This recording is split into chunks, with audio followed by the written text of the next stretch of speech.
Je sais pas si vous voyez là la beauté de ces poutres et on regarde juste à côté. Ça fait un avant-après, mais c'est dingue les amis, ça est dingue. Bienvenue dans l'épisode 3 du défi de 110 jours pour créer un studio. On est à J-105 et ce que je vais découvrir aujourd'hui va littéralement changer tout le projet. Au départ, je pensais rénover un simple studio, mais ce que j'ai trouvé pourrait bien faire naître quelque chose de bien plus grand. Dans cet épisode, je vous montre tout. La réalité brute du chantier, les coups de cœur, les changements de plan, les doutes, l'excitation d'un projet qui devient plus grand que moi. Et si toi qui regardes, tu rêves de te lancer, cet épisode est fait pour toi parce que ce que tu vas voir, c'est le vrai visage de la rénovation. Ce n'est pas toujours facile, mais c'est spectaculaire. Le grenier, c'était un sacré boulot.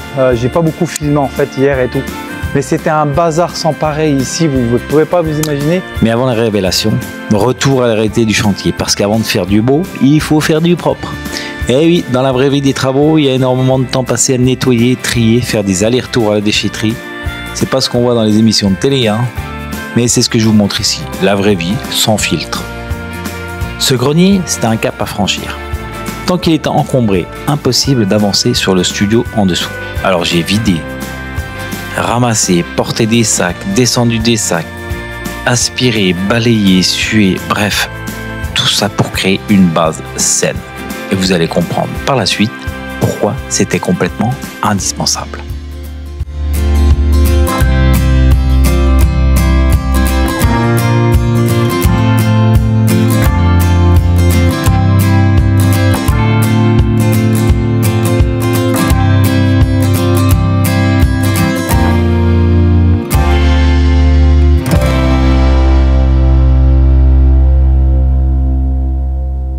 On repart sur le studio après une petite interlude au grenier, mais c'était nécessaire, et dans l'escalier aussi. Il manquera juste un petit coup d'huile à mettre sur l'escalier, mais ça va être fait. Maintenant, je vais passer au sablage. Je vais vous expliquer tout le système de sablage de A à Z. J'ai déjà fait dans une vidéo complète que vous retrouvez, que je vous ai mis en description. Mais pour vous expliquer ce que vous avez besoin. Donc moi, j'ai deux compresseurs ici qui sortent, je crois, c'est 300 ou 400 litres chacun, qui sont branchés, couplés en série ici sur un sécheur d'air.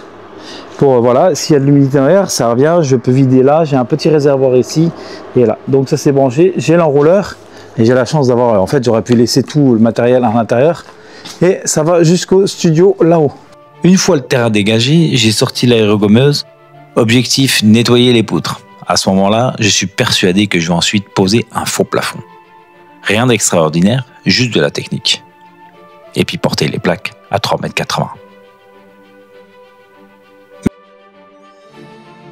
Mais dès les premiers passages, je comprends que je suis en train de révéler quelque chose d'exceptionnel. Sous des couches de poussière et de vieux traitements, les poutres commencent à apparaître majestueuses. Les solives aussi.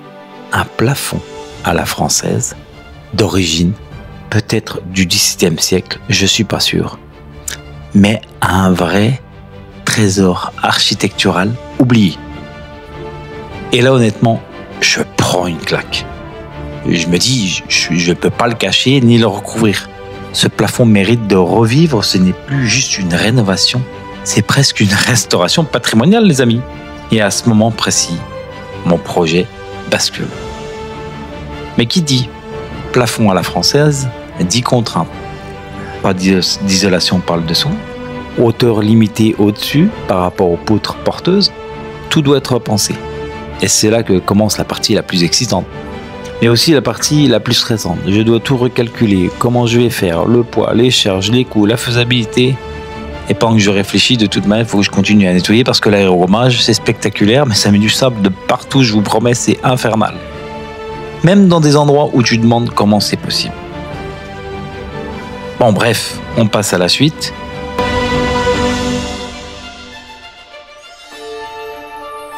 Je remonte au grenier. Donc là, ce que j'ai compté faire, c'est de vérifier un peu la différence du niveau. Je le prends parce que ça a été calé, voilà. Donc ça a été calé, le plancher a été calé sur les poutres, enfin sur les solives, parce que là, ça fait comme ça remonte comme ça. Donc je vais prendre le niveau laser et je vais vérifier où ça vaut le coup, parce qu'il faut que je prenne le point où la poutre est la plus haute. Donc, pour vérifier le niveau, il nous faut quoi? Un laser. Et mon ami Mr. Valt, vous connaissez sûrement sur YouTube, il m'a envoyé le L16 de chez Cardon. C'est un laser avec, il y a 2 lignes horizontales, 2 lignes verticales, 360 degrés, c'est-à-dire qu'en fait, je peux vérifier le niveau dans toute la pièce complète.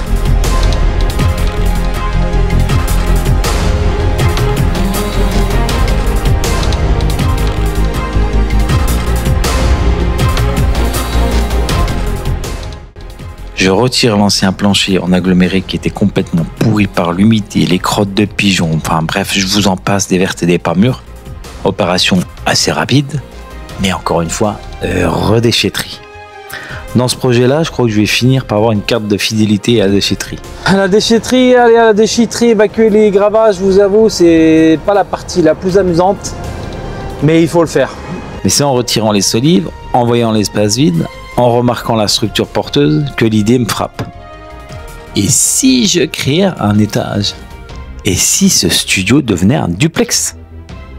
J'ai passé la soirée à faire des calculs. Je réfléchis aux charges admissibles, au poids des cloisons, la hauteur habitable, aux accès, l'agencement, comment accéder au niveau supérieur. Et plus j'avance, plus je me dis c'est possible. Pas facile, mais possible.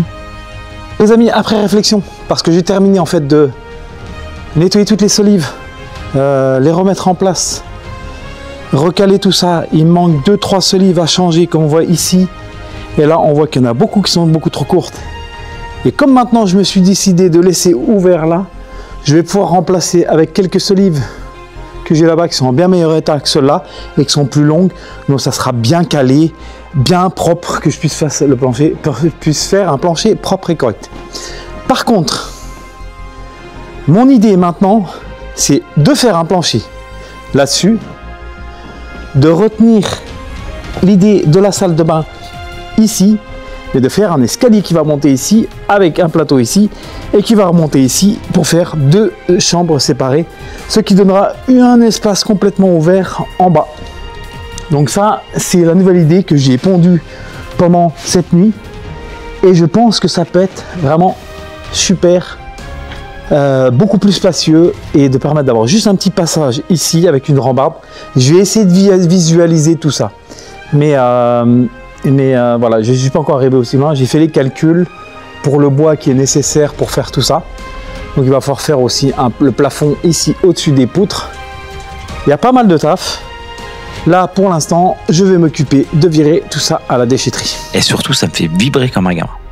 On n'est plus sur un simple studio, on est sur la création d'un petit appartement sur 2 niveaux, messieurs, dames, avec un plafond historique en pièces maîtresses. Mais voilà, on est à J-105, Noël approche, le chrono tourne. Si je décide ça, je rajoute du travail, beaucoup de travail, comme si j'en avais déjà pas assez d'ailleurs. Et de manière, c'est la classique avec moi. Dès que je commence un truc, je découvre quelque chose, je suis obligé de reporter parce qu'il y a des contraintes, des budgets, enfin voilà. Mais là, je me dis, est-ce que je vais réussir ? Et qu'en pensez-vous? Est-ce que je vais réussir? Et est-ce que je vais réussir à tenir les délais? Je veux bien entendre en commentaire ce que vous en pensez. La route est longue, mais comme le disait Samuel Johnson, ceux qui persévèrent finissent toujours par atteindre leur but. Alors je te dis à très vite sur le chantier.